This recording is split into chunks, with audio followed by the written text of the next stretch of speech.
kitang-kita yung difference ng dalawa. Ang linis, tapos ang dumi.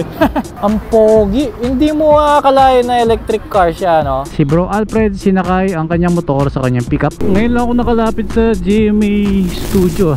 Malaki din pala. Nako, may natikitan. Bakit kayo?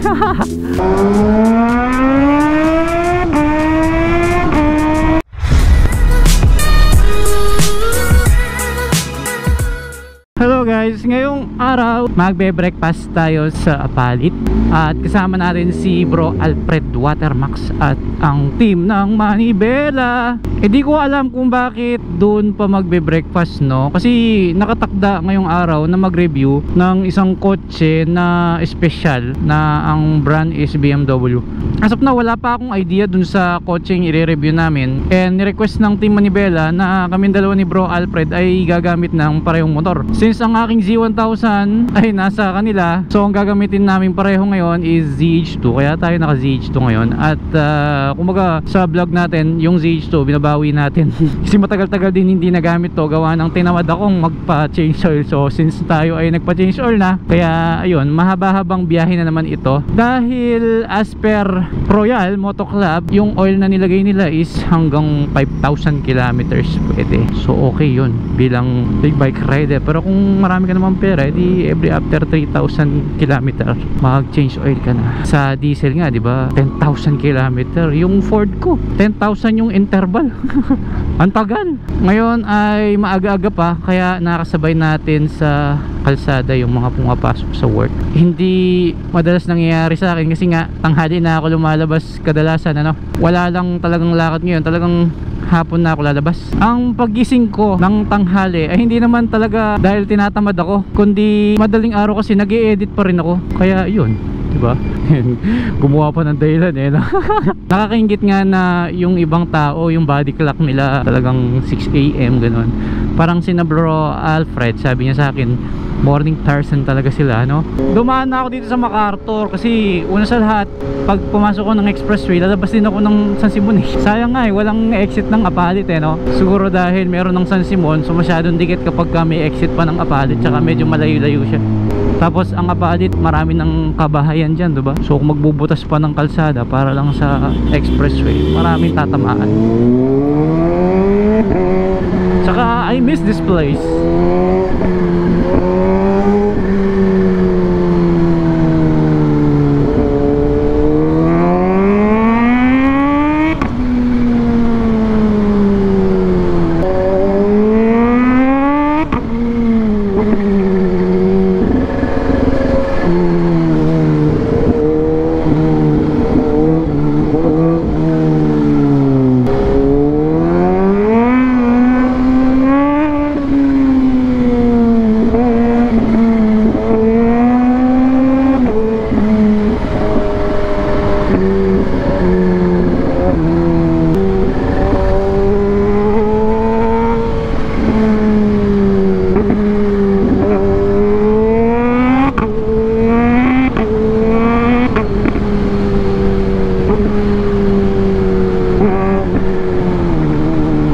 Ito na yung pagawaan ng L300.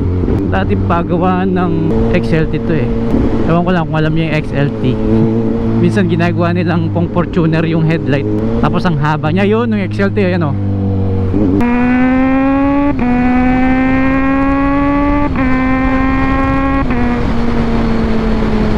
Malapit lang yung Apalit eh. Matraffic lang talaga eh. Tama-tama yung programa ng Manibela sa atin kasi sila mismo nabibigyan nila tayo ng content din eh. Like itong kotse na to, di ba? Hindi naman ako malaking tao para makapag-review, or I mean yung maraming connection, ganon.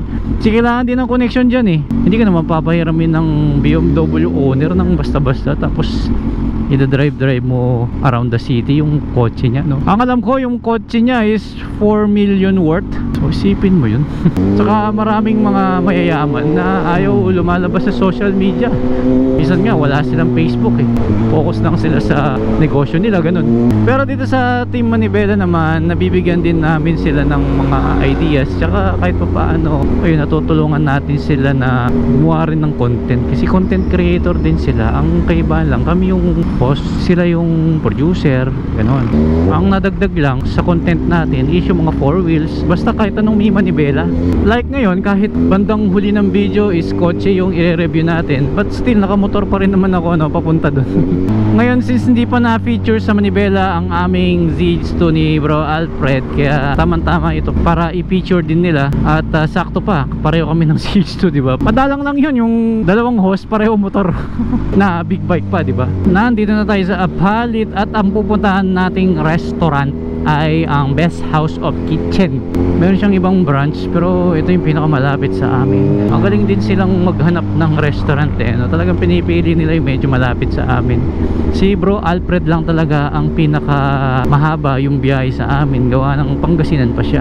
Pero good thing na dalawa kaming host ng Manibela, para dumating man yung oras na hindi ako available, diba, baka available si Bro Alfred. At least yung programa hindi mapopospon, dahil non-stop yung programa na yan, eh. Nag-show pa yan sa TV, eh. Kaya kailangan laging may reserbang video. Bank videos ang tawag doon, diba? Yung binabangko mo yung mga video. Darating ang oras, i-withdraw mo, diba? Dito lang yun, eh, sa kaliwa, eh. So kaya naman naghanap sila ng bagong host, gawa ng si Kuya Daniel kasi talagang sobrang busy na. Like I've said, hindi pwedeng ma-postpone ang video nila. Nasaan yung Best House? Sa kaliwa daw yun, eh. MCGI dito pala yun, oh, yun, oh. Tapos yung Best House, kaya pala dito, eh. Ayun, oh. May Daniels din, oh. Ito pala, oh, Best House of Kitchen. Tapos ito yung Daniels. Dito na pala si Bro Alfred, eh. Ayun yung pickup niya, oh. Ito naman yung van ng Manibela. Kaya pala, ito pala yung Diyos ko. First time ko lang kasi bumisit dito, eh. Ayun yung motor ni Bro Alfred, eh. Palibasa ang dami niyang motor. Ayun, ang linis ng motor niya, eh, no? Hello. Good morning. Hello. I-order ko na po kayo. Thank you. May i-recommend sana ako sa inyo yung roasted herb, pero baka mahilig kasi. Ano yung herb? Yung inasal nila, yung roasted na buong chicken. Talaga? Ano po? Pareho lang po yun. Oo nga. Sino daw yung late siya magbabayad? Walang problema. May check tayo, eh. Sige po. Ano po? Kayo na lang, ano po kayo sa taas? Upo na lang po kayo.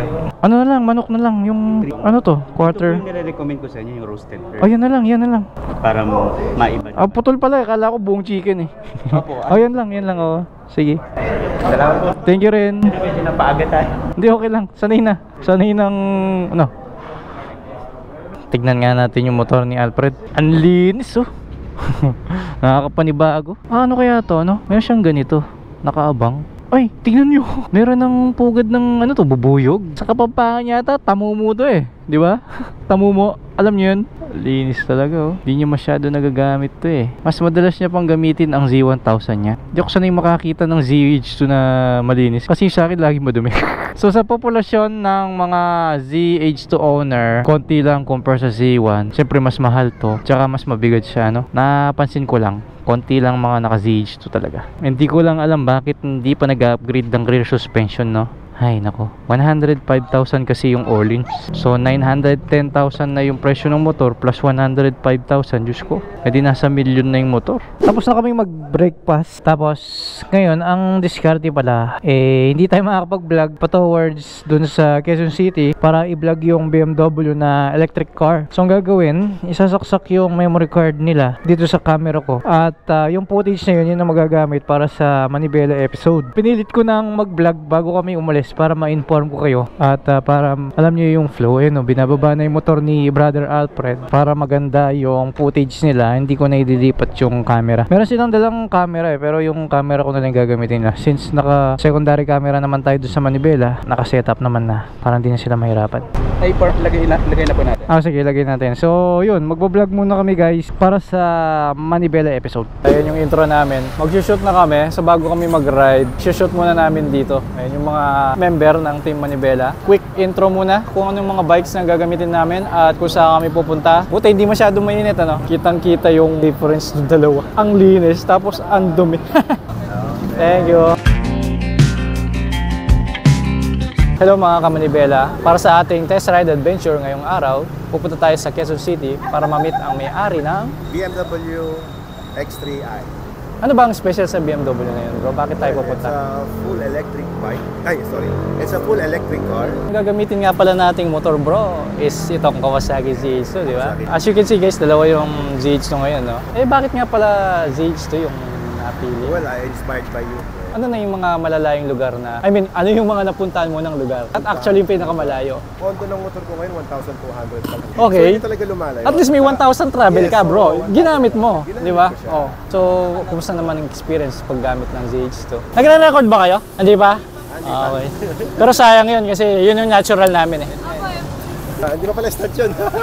Okay bro, ganun lang yung flow. Para malinaw din yung Dalawa training. to, dalawa to. Kaninong isa? Dali, Mar. Dito ka bro ha? Dalawa lang. Hindi, ito yung pangatlo mo. Ay, tatlo? Oo. Ganun ba? Mayroon pa akong isa? O sige. Nagtago mo yung sa akin. 1,000,000 ang nagastos ko sa aking motor. Pasensya na kung allings lang Ang kaya ko. Ay, pang-wish daw, bro. Balay mo, di ba? Natin, practice tayo. Baka makabuo sila ng ano sa atin, di ba? Bro, kung 3 billion ang ginastos mo sa yung Raider 150, anong klaseng motor yun? Tapos di mo nagagamit eh. No?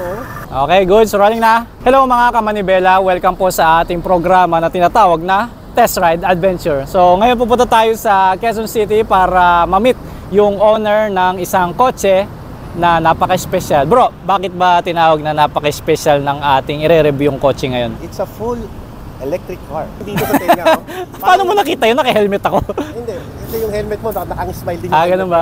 Sumasama pala yung helmet. Dito yung mata mo, tsaka yung ngiti ng helmet mo eh. Natin to on the road Okay, sige. sa ating test ride. Okay. Ngayon, para masubukan ang performance ng ating mga motor, tayo ngayon ay babiyahe na papuntang Quezon City para sa ating Manibela Test Ride. Pagas muna tayo pagkatapos, bro. Pagas muna. Okay.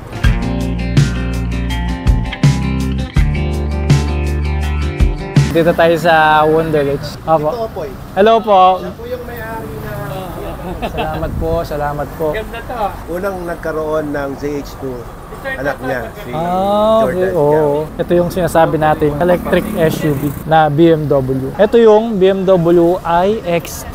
May reverse cam pa. Ang ganda nito. Oh. So ito yung i-review namin ngayon. Ite-test drive namin to. Ang pogi. Hindi mo akalain na electric car siya, no? Mapapansin mo lang siya dito sa kanyang front part. Yung mga hindi electric car, grill kasi ito para malamigan yung makina. Pero dito, dahil wala naman siyang engine, nakatakip siya. Electric. Ang tahimik yata ang gamitin ito, guys. Konti lang ito sa buong Pilipinas, no? Ito yung tindahan nila. Yung mga accessories na pang BMW. Kompleto sila ng quad lock, oh. Radiator guard. May mga laruan pa. Ilaw. Handle guard. Windshield, oh. Takip sa headlight. Brake pads. Mga box. Dito, mga sliders. Engine guard, grabe, pati helmet, meron din sila. So dito sineservice yung mga ibang unit ng BMW. Aircon pa talaga, no? Ito yung mga gamit nila. Tapos sa kabila, may gun store. Okay, konting recap lang tayo guys para sa ginawa nating ride kanina. Sabihin nyo lang pagka-rolling na. Nandito na po tayo sa Wonderlich branch dito sa Quezon City. At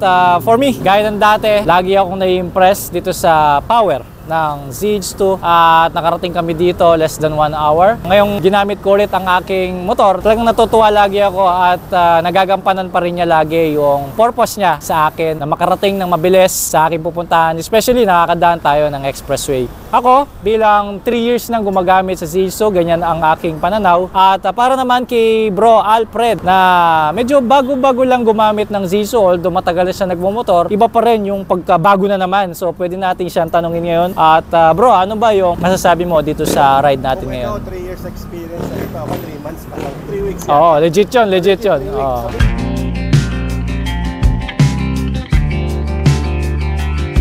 So yun guys, tapos na kaming mag-review ng electric vehicle at na-shoot na namin siya kanina. And after namin doon, pumunta kami dito sa isang malapit na hotel. At as you can see, sobrang ganda ng view dito. Dahil nasa taas tayo ng building. Ang ganda ng swimming pool, may mga buildings pa sa paligid. Ang ganda ng tambayan, pwede pa mag-sunbathing. At dito meron pang bar, playground para sa mga bata. Aba, may shower pa dito bago ka mag-swimming doon. Tingnan natin yun, nakakalula. Ano kaya ang itsura dito pagkagabi, no? Sobrang ganda siguro. Aba, may ABS-CBN pa na building doon, no? Pabalik na kami. Si Bro Alfred sinakay ang kanyang motor sa kanyang pickup. Mas okay nga naman kasi Pangasinan pa sila. Mas relax siya. Nakadalawang episode kami ngayong araw. So yung dalawang episode na yon ay katumbas ng 2 linggong content para sa Manibela channel. At para sa amin naman na host nila, pabor yun dahil hindi kami nagagawa sa mga contents na gagawin ng Manibela. Dahil kami rin ay may sariling content. Pero since tayo ay flexible,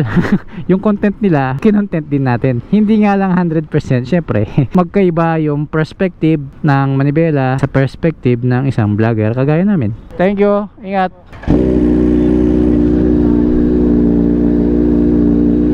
Thank you bro. Ingat din. Chill na lang si Bro Alfred niya. Pirma, puro pirma ako ngayon ah. Oo nga eh. Bro, yung damit natin ah. Yung damit natin ah. Okay, gagawin ko. Send ko sa'yo yung file. Okay lang. Tanggalin mo na lang yung logo. XL lang sa akin, XL. Ayoko ng large. American size yun. Ayoko ng maiksi dito. Gusto ko wala eh. Payat talaga ako nung gagawin ko. Thank you bro, ingat din. Inakaw yung sa akin eh. Minakaw. Thank you. Paano ba umuwi?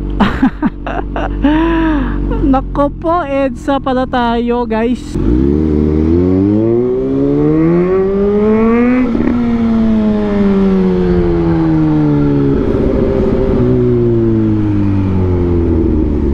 Ang Manibela program ay nakadalawang content ngayon. Ako pinagsama ko yung content. So sa mga gustong makita yung test drive namin dun sa electric vehicle, ayun, tignan nyo na lang yung episode ni Bro Alfred or yung episode ng Manibela. At ako hindi ko na ibinlog yun kasi nga meron kaming cameraman sa loob, no? So ayoko maging hati yung attention ko. So gusto ko focus lang dun sa programa ng Manibela kasi tayo yung host eh. Kailangan 100% effort yung gagawin natin dun. Ngayon lang ako nakalapit sa GMA Studio. Malaki din pala. Andito na tayo sa EDSA at kailangan lang nating mag-U-turn.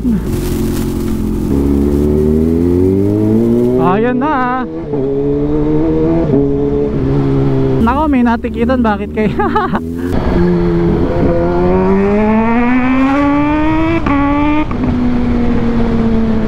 Super lapit lang pala na pinunta ko. Ito na pala yung landmark. Pagkatapos dito, SM North na. Ang saya. Alam nyo, kapag galing kayo ng South, tapos dadaan kayo ng EDSA, pag nakita nyo na ang North EDSA, matuwa ka na. Dahil patapos na ang kahabaan ng EDSA noon. Pero ako, dahil hindi naman ako galing ng South, makita ko lang yung papasok ng NLEX. I'm so happy na. So kamakailan may nakita akong news sa TikTok at meron daw tricycle na nakapasok dyan sa NLEX na yan, ano? So siguro dahil dun sa isang pinapasukan na papasok ng NLEX, dahil wala namang nakabantay na enforcer doon, kaya siguro nagkamali siya ng pasok. Sigurado naman ako hindi niya sinasadya yun kasi hindi naman siya babalik kung sinasadya niya talagang pumasok doon, di ba? Ang mahirap lang nung nagkamali siya, hindi niya napansin, so obligado siyang bumalik, magka-counterflow siya ngayon. So yun ang nagiging problema. Kaya naman nakita ko yung balita na yan. Alam mo naman sa TikTok, pagka meron kang tinignan na story, sunod-sunod na yun, kumbaga related dun sa nauna mong pinanood yung ilalabas ni TikTok. Ayun nga, merong isang rider na pumasok sa Skyway, humarurot gamit ang kanyang Raider 150 at dumaan siya sa counterflow. Kitang kita sa CCTV. Meron namang humarang na enforcer sa kanya, kaso ang kahibahan dun sa tricycle na nakita ko, itong naka-Raider mukhang sinasadya niya. Kasi pinapara na siya ng enforcer, tuloy-tuloy pa rin siya, at sa halip hinataw pa niya ng mas bongga, no? Kaya ayun, Hindi ko alam kung anong nangyari doon sa rider na mukhang nakainom daw, sabi doon sa report. Yan, nakakalungkot na balita. Sa pag-exit kasi ng expressway, dalawa kasi pwede ka doon sa taas, tas kakanan, or dito ka sa baba, tas pakanan siya. As you can see, merong signage na NLEX Arrow Up.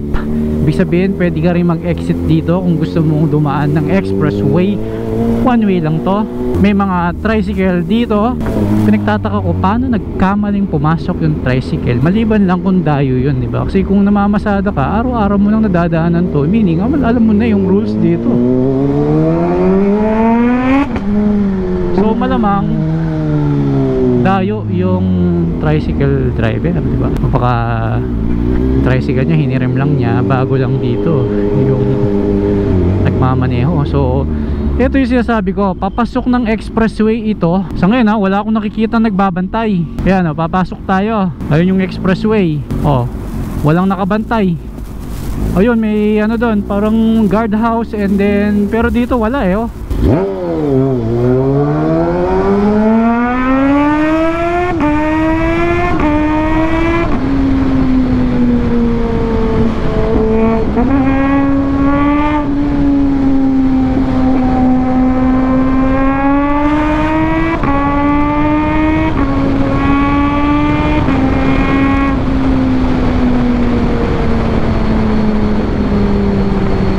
Siyempre di natin masisisi yung iba. Kagaya ko lang din yan. Kapag dayo ako talagang zero, wala akong alam dyan.